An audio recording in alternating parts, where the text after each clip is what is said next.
دیدار پیر یمگان به این راحتی ها حاصل نمی شود.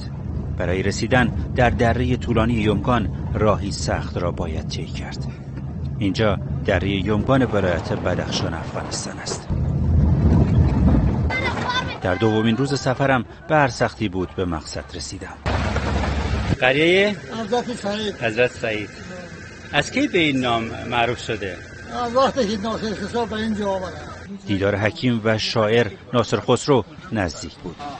مردم قریه تا رسیدن به آرامگاه ناصر خسرو که بر بالای تپه‌ای سنگی بود همراهیان کردند. حکیم ناصر خسرو در نهایت غربت بر بالای تپه‌ای در دامنه دره یمگان در میان درخت‌های سرسبز آرمیده بود. هرچه به قبر این شاعر معروف نزدیکتر می شدم غربتش را بیشتر می دیدم. بخش‌هایی از ساختمان و هر آنچه که در آن بود در طول سالهای جنگ مورد دستبرد قرار گرفته و یا تخریب شده بود. در همه دیوارهای آرامگاه ناصر خسرو جایی نمانده بود که چیزی ننوشته باشند.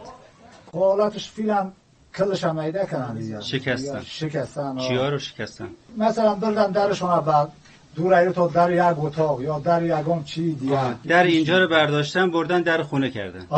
همینطور. اما از همان آیات و احادیث قرآنی و اشعار ناصر خسرو که بر روی تخته‌های چوبی بر سقف و دیوارها نوشته شده و بر جای مانده بود نشان میداد که آرامگاه ناصر خسرو آمیزه‌ای از تلفیق هنر و عرفان بوده است.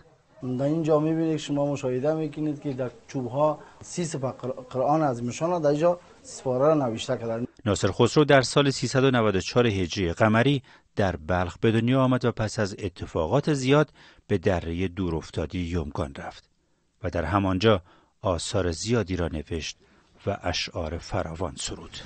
مسئولان بدخشان میگویند آرامگاه ناصر خسرو را دوباره بازسازی خواهند کرد. یک خوشخبری هم دو روز پیش برای من رسید که ان شاء الله در آینده های نزدیک شاهد مرحمتکاری مقبره ناصر خسرو هستیم.